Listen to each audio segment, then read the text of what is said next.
दोस्तों आज की वीडियो के अंदर हम बात करने वाले हैं एसबीआई एनर्जी अपॉर्चुनिटी फंड की, एनर्जी सेक्टर की। एक मिनी रिव्यू करने वाले हैं।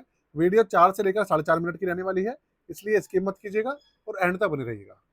तो आज बात करेंगे एनर्जी सेक्टर के क्या हाल हैं, क्योंकि क्राइसिस जो चल रहा है वो एनर्जी सेक्टर के अंदर ही चल रहा है। देखते हैं फंड की कंडीशन कैसी है, कैसी परफॉर्मेंस है, क्या रुकने लायक है, नहीं है। तो जाते जाते चैनल को सब्सक्राइब करके वीडियो को लाइक जरूर करके जाइएगा। दोस्तों शुरू करते हैं, लेकर चलते हैं आपको कंप्यूटर स्क्रीन पर। कंप्यूटर स्क्रीन आपके सामने चालू हो चुकी है। फंड का नाम आपके सामने है SBI energy opportunity fund direct plan. और मैं आपको बता दूं, ये इंडिया का पहला एक एक्टिव मैनेज फंड हुआ करता था जो कि एनर्जी सेक्टर का आता था। इसके बाद जितने भी फंड हैं वो लॉन्च हुए हैं। इसके बाद लॉन्च हुआ था आईसीआईसीआई एनर्जी फंड। उसके बाद जो दूसरे म्यूचुअल फंड हाउसेज हैं उन्होंने भी एक दो एएमसी ने फंड लॉन्च करे, लेकिन उसके बाद मार्केट के अंदर क्रैश आ गया। तो उसके बाद जितनी भी एएमसी थी उन्होंने अपने जो फंड्स हैं लॉन्च नहीं करे हैं, सब रोक के बैठे हैं, मार्केट के चलने का इंतजार कर रहे हैं। तो अब हो क्या रहा है कि अभी कुछ 3 साढ़े 3 महीने पहले एनर्जी सेक्टर के अंदर अच्छा खासा बूम देखने को मिला था, जब ईरान और अमेरिका का प्रॉब्लम जो था वो सॉल्व मतलब शुरू नहीं हुआ था। उससे पहले अच्छा चल रहा था एनर्जी सेक्टर। लेकिन उसके बाद जैसे ही ये क्राइसिस स्टार्ट हुआ तो भाई एनर्जी सेक्टर के अंदर प्रॉब्लम स्टार्ट हो गई। और प्रॉब्लम स्टार्ट होते के साथ ही एक बार फिर से इस फंड के अंदर आप देखिए क्या हाल चल रहा है। 10 रुपए पे लॉन्च हुआ था आज से करीबन 2 सवा 2 साल पहले, और अभी चल रहा है 11 रुपए 49 पैसे पर, मतलब 11.5 रुपए पे पहुंचा है। पिछले 2 साल का एवरेज इसका 3.69% है, 3.70% का एवरेज है पिछले 2 साल का।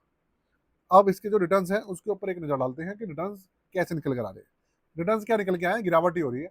गिरावट चेक करते हैं। 1 साल का एवरेज है 7.81%, 6 महीने का है करीबन 7%, 3 महीने में 1.5% और 1 महीने में माइनस में। बेंचमार्क की बात करेंगे तो देखिए बेंचमार्क करीबन 0.25% के आसपास पॉजिटिव है 1 साल में। और बाकी देखा जाए तो बेंचमार्क को ही अच्छे खासे मार्जिन से बीट कर रहा है। अच्छी बात यह है कि भाई ये जो फंड है अपने बेंचमार्क्स को अच्छे खासे मार्जिन से बीट कर रहा है। बेंचमार्क तो ना के बराबर रिटर्न दे रहा है और ये काफी ऊपर चल रहा है। एक्टिव मैच फंड है तो उसका बेनिफिट ये होता है कि जो दूसरे सेक्टर के स्टॉक्स होते हैं उनको भी ऐड कर सकते हैं फंड मैनेजर, जिससे कि फंड कुल मिलाकर थोड़ा चल जाता है, सर्वाइव कर जाता है। ये कहानी है भाई। अभी के समय में इसकी जो रैंकिंग है वो आ रही है 5वें नंबर पे। टोटल 6 फंड है एनर्जी सेक्टर के अंदर और ये 5वें नंबर पे चल रहा है। तो भाई ये है इसका अभी के समय में रैंकिंग। पोर्टफोलियो जो है उसके ऊपर एक थोड़ी सी नजर डाल लें कि पोर्टफोलियो में चल क्या रहा है। 97 साढ़े 97% हिस्सेदारी जो इक्विटी के अंदर है और 2% इन्होंने कैश होल्ड किया हुआ है, मतलब रिडीम कर कोई करता है अगर तो उसको देने के लिए। 34 स्टॉक्स हैं इसके अंदर। और लार्ज कैप की हिस्सेदारी है 42.55%, मिड कैप है करीबन 22.25% और स्मॉल कैप है 34.80%। अब आप कहेंगे, अब सबसे पहले आप देखो एनर्जी सेक्टर के अंदर है 65%। अब आप सोचो कि अगर यही एनर्जी सेक्टर का इंडेक्स फंड होता तो यहाँ पर पूरी हिस्सेदारी जो है एनर्जी सेक्टर को ही होती। लेकिन क्योंकि ये एक्टिव मैनेज फंड है तो इसलिए फंड मैनेजर ने सिर्फ 65% की हिस्सेदारी यहाँ पे दे रखी है एनर्जी सेक्टर को। बाकी बाकी जो 35% है वो दूसरे सेक्टर में बांट दिया है। उसी की वजह से ये जो फंड है पॉजिटिव हो रहा है और बेंचमार्क से ऊपर है, इसीलिए बचा हुआ है फंड ये। नहीं तो ये नेगेटिव में भी चल रहा होता तो कोई बड़ी बात नहीं है। जिस तरीके के हालात है ना भाई, उस कंडीशन में इसका बैंड बजना तो तय था, और बैंड पहले बजा भी बहुत है इसका। अब उसके बाद लोग ना 1.5 साल से फंसे हुए थे इसके अंदर। लोग इंतजार कर रहे थे कि भाई पैसा जो है वो थोड़ा रिकवर हो और हम निकल कर इससे भागें, रिडीम करें, एग्जिट करें।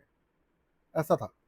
इंडस्ट्रियल सेक्टर 20% है, फाइनेंशियल सेक्टर करीबन 4.5%, टेक्नोलॉजी है 2.65 और मटेरियल है 2.02%। ये हिस्सेदारी है। अब आप कहेंगे भाई इसके अंदर जो है कंपनी किस तरीके की है, तो मैं आपको बता दूं इसके अंदर जो मेजर पार्ट है वो ऑयल और गैस वाली जो कंपनीज है हमारी, मतलब पेट्रोल वाली जो कंपनी है, गैस वाली कंपनीज है, वो है।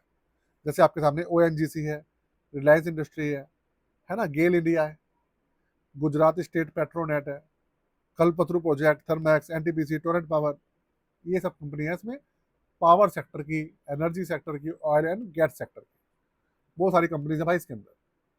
अब इसका जो चार्जेस है उसके ऊपर एक थोड़ी सी नजर डाल लेते हैं।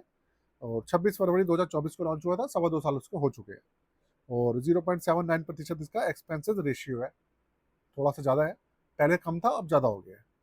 और जब से लॉन्च हुआ है तब से अभी तक 6.25% का रिटर्न दिया है और 8,918 करोड़ का इसके अंदर AUM है अभी के समय में। 5,000 रुपये से मिनिमम लमसम, 500 रुपये से मिनिमम SIP इसमें चालू हो जाती है और 1% है इसका एग्जिट लोड 30 दिन के भीतर। 30 दिन के बाद किसी भी तरीके का इसके अंदर एग्जिट लोड नहीं है। ये इसके चार्जेस हैं, पोर्टफोलियो है। रिव्यू में मिनी रिव्यू करने वाला था, लेकिन मैंने आपको डिटेल पूरी ही दे दी है, कुछ छोड़ा नहीं है इसके अंदर, तो आपको छोटी वीडियो के अंदर सारी इंफॉर्मेशन मिल गई है। अब इस फंड का भविष्य में क्या हालात है वो मैं आपको बताऊं, उससे पहले आप मेरी जो पोर्टफोलियो सर्विसेज है उसके बारे में जान लीजिए। बताना इसलिए पड़ता है कि जो नए लोग हैं, जो नए वीडियो पे आए हैं, हमारे चैनल पर नए जुड़े हैं, उनको इन्फॉर्मेशन मिल जाए। तो देखिए, पोर्टफोलियो आप बनवाना चाहें, रिव्यू कराना चाहें, रीबैलेंस कराना चाहें, गोल प्लानिंग कराना चाहें, गोल प्लानिंग का मतलब आपका कोई गोल हो उसकी प्लानिंग कराना चाहें लॉन्ग टर्म के लिए, वो सब हो सकता है। चार्जेस वगैरह यहाँ पे मेंशन है। 999 से सारी चीज़ें शुरू है। व्हाट्सअप नंबर यहाँ पे दिया हुआ है, सारे सर्विसेज यहाँ पे मेंशन है, स्टॉक पोर्टफोलियो, म्यूचुअल फंड का पोर्टफोलियो, रिव्यू, क्रिएशन, सब मेंशन है। डिस्क्रिप्शन के अंदर और डिटेल्स भी मेंशन है। व्हाट्सएप के जरिए आप हमसे जुड़ सकते हैं। अब बात करते हैं अपनी वीडियो की और इसके भविष्य में क्या हालात है। देखिए, मैं 2 वर्डों में आपको सारी चीज़ें बताऊंगा। किसी भी देश के अंदर जो उसकी जो एनर्जी की जो भूख है ना, एनर्जी की जो ज़रूरत है, वो तो पूरी करनी पड़ेगी। और अगर एनर्जी की भूख उसकी बढ़ेगी, देश की ज़रूरत बढ़ेगी, तो एनर्जी सेक्टर अपने आप बढ़ेगा। सिंपल सी बात है ना दोस्तों। अभी क्राइसिस चल रहा है, पूरे गल्फ स्टेट जो है उनके अंदर प्रॉब्लम चल रही है। अमेरिका ने, मतलब आप समझ लीजिए पूरा हाल किया हुआ है, जिसकी वजह से ये सब चीज़ें देखने को मिल रही है। नहीं तो एनर्जी सेक्टर बहुत अच्छे रिटर्न निकाल कर दे रहा था, मुझे अच्छे से पता है। तो वीडियो को यहीं खत्म कर रहा हूँ। शॉर्ट में मैं आपको बता दिया है कैसे है कैसा नहीं है। और जाते जाते दोस्तों, आज के लिए जय हिंद।